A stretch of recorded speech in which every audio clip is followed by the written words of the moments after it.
Kanalizasiya quyusuna düşən 27 yaşlı şəxsin axtarışları yekunlaşıb.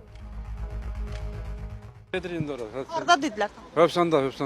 Hövsan ərazidə tapılır. Hövsan ayrı əsasdasın. Paytaxtın Binəqədi rayonunda yalnız ayaqqabısının bir tayı tapılan cümşüdlü ilə bağlı məlumat elə çəkiliş apardığımız zaman gəldi. Təəssüflər olsun ki, onun cəsədi hadisənin baş verdiyi ərazidən çox uzaq bir yerdən tapıldı.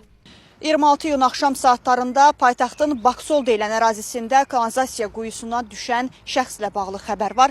Belə ki, bugün saatlar əvvəl Cümşüdlünün cəsədi məhz Hövsan qəsəbəsində yerləşən aerasiya stansiyasında tapılıb. Cümşüdlünün əmisi hadisənin təfərrüatlarını Xəzər xəbərə danışıb. Maşını saxlayıb, o qəza işıqlarını yandırıb, maşın işlək vəziyyətdə düşün maşından gəlib, maşına baxıb, maşına baxan vaxtı da o öz maşını, sürdüyü öz maşına baxıb və onda da bu hadisə baş verir. Uçqun olub və nəticədə bədbəxt hadisə baş verir.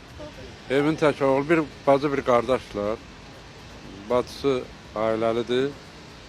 O özü də 27 yaşı var idi. Hazırlaşırdıq ki, yəni xeyir işini eləyək, o da belə olur. Bəzi məlumatlara görə söz gedən ünvanda asfalt örtüyü 6 ay əvvəl çöküb. Kadrlardan da aydın göründüyü kimi 27 yaşlı şəxs yolun kənarında ağzı qustar üsulla qapadılan yerə yaxınlaşır və yol çökür. Məsələ ilə bağlı Avtomobil Yolları Dövlət Agentliyindən bildirildi ki, həmin ərazi yola aid deyil.